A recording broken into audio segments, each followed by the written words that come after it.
The Colts wrapped up training camp with their second joint practice against the Bears. And the biggest news coming out of the practice is honestly probably the fact that Shaq Leonard did not practice for an undisclosed reason. We still have no idea why he didn't practice. We are being told that it was an injury, though. So there's something going on with Shaq that we're not sure about. You can only hope it's not serious, right? Like, I don't remember hearing that he left practice yesterday for any reason. So it's going to be interesting to see what's going on with Shaq. That I'm very curious about that. I'm just waiting to hear what's going on. Other injury news: Gennard Avery went down in practice last night. Turns out that was an LCL meniscus injury, and he's going to have season-ending surgery, unfortunately. And that was supposed to be a depth piece for us on the defensive line. He had done some things in training camp to earn a spot on the roster, and unfortunately, he's going to be out for the season just a day after losing Ashton Doolin for the season. Okay, but going into what happened at practice, okay, the 11 on 11 and 7 on 7 portions focused on red zone, high red zone, and being backed up inside your own 25-yard line. And in this one, Anthony Richardson was putting on a show before practice even started. Okay, as he was warming up, he was launching balls from the end zone line. In this one here, he just casually launches this ball and it goes almost 65 yards. I mean, look at that. That is absolutely ridiculous. The way he's able to do this just so effortlessly. Okay. And then there's this one. The Colts put this on their social media and people are going crazy about it, as they should.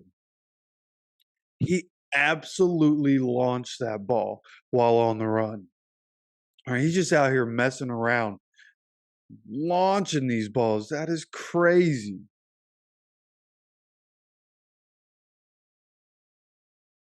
Okay, so the fact that that's our quarterback, thank goodness, right? So when it comes to the actual practice, Richardson was 2 for 6 in the 11 on 11 period. So the numbers aren't great, but there were 3 completions that were called back, and each one of them were called back for illegal man downfield. Now, what I saw was that Shane Steichen was very upset about this happening because 2 of these were touchdowns, right? One was to Josh Downs, one was to Michael Pittman Jr. So taking away points for silly penalties, like you can't have that happen. Right. But then Anthony Richardson, as you move on, Anthony Richardson also had a touchdown run. It would have been about 15-yard touchdown run. And this one looked legitimate. Like runs for quarterbacks, usually it just looks better because they're the quarterback and no one can touch them. This one, the way it looked like it would have been a legitimate touchdown, even if the defense could have hit the quarterback. Okay, so the only real other note that I have here for AR is that he hit Evan Hull for a touchdown in 7 on 7 work. And he also didn't have an interception last night, which is great news. But he did have the ball stripped away from him as he was running the ball. So, ball security, they'll figure that out. But the fact that he didn't throw an interception in the end zone or in the red zone is great news. Now, other guys on the offense that need to be talked about is going to be Michael Pittman Jr. Okay. From the sounds of it, Michael Pittman Jr. dominated everything in the last training camp practice.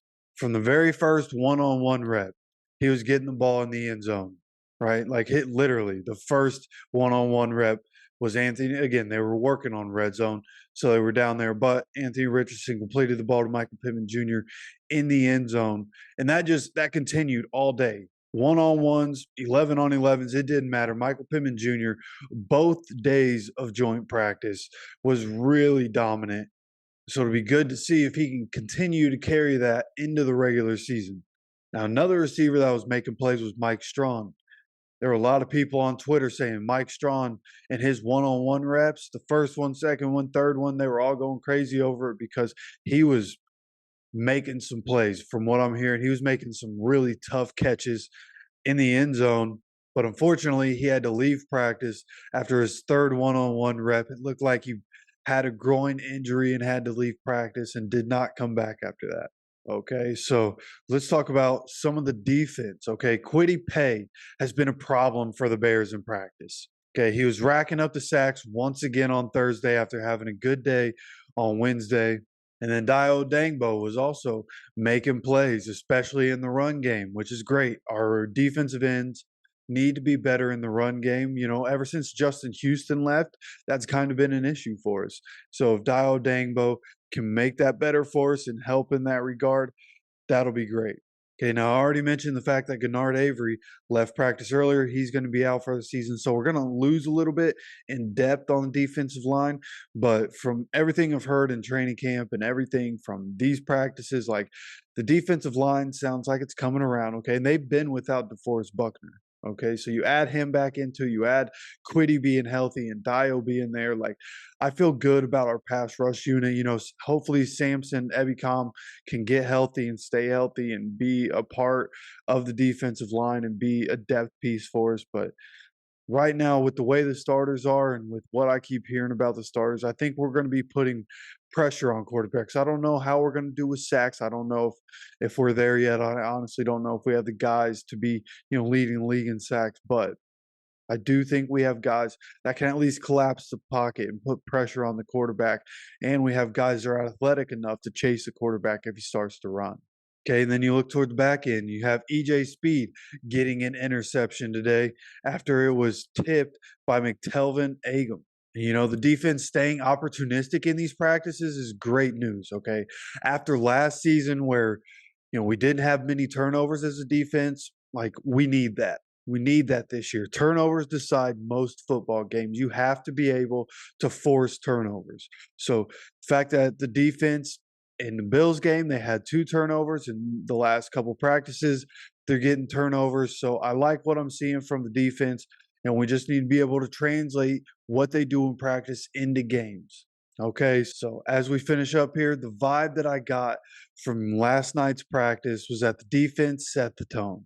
Okay, both offenses were up and down, but I feel like that's kind of to be expected when you're working in the red zone, right? Field gets smaller, and that helps the defense more than anything because they have less field that they have to cover. So the offenses, it's going to get tougher down in the red zone. Had to expect things to be tougher. It was also the second day of a joint practice, so you had to expect it to be more physical, which would help the defense at the end of the day. But I think the best thing that really came from these practices is the fact that the wide receivers for the Colts are winning most of their one-on-ones. You know, being able to consistently win your one-on-ones means that if somebody wants to play man coverage against us, we're going to win those reps. And that's something that we haven't been able to do in Indy for a long time, man. Like consistently winning one-on-ones hasn't been a thing since T.Y. Hilton was able to do it. So as we go into this game with the Bears, even though they're resting most of their starters, and so far at this point of I'm recording, it hasn't come out whether or not the Colts are going to be playing their starters, and I'm really not sure if they will after joint practice and a lot of starter work. I'm not sure, but we also have a lot of young guys, so I feel like they may want to play their starters for, you know, at least a series or two just to get that experience in.